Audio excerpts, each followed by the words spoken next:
I want to talk about the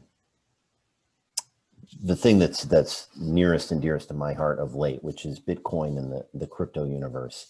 So I was doing some math earlier, and if Bitcoin itself, just Bitcoin, not the rest of the cryptos, if Bitcoin were a publicly traded company, it would be the sixth largest in the world at a $963 billion market cap. It would be just a shade larger than Tencent.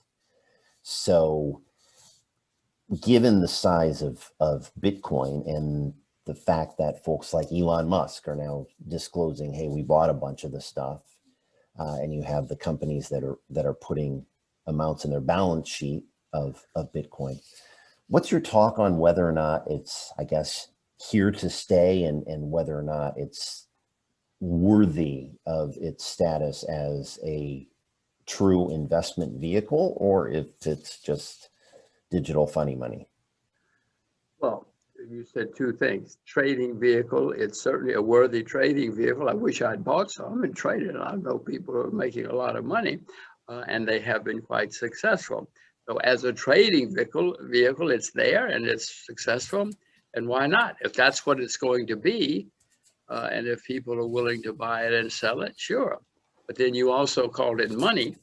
If it becomes money, if it becomes a legitimate competitor to money, my view is that at least throughout history, governments have said, no, we have a monopoly, we want control, and we're not going to let you use that as money. So if it becomes successful as money, my view is governments will outlaw it. They have the guns. Now, all the crypto guys say, oh, we're smarter than the government. Of course they are. Everybody's smarter than the government. But the government's got the tanks. Government's got the guns.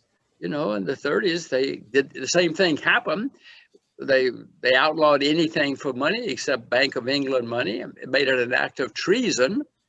Treason, David, if you use anything except them. Well, treason means they execute you. So people stopped using other things as money. Now, so your question, you had two throngs. Yes, it's a great trading vehicle, and why not? Why not forever if anybody wants to use it? But as money, I'm skeptical.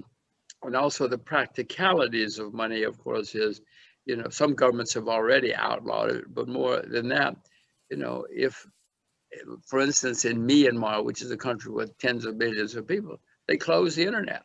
What are you going to do with your crypto money if the internet's closed? You don't have anything. You may be rich, but you're money rich. You can't spend it. You can't buy bread.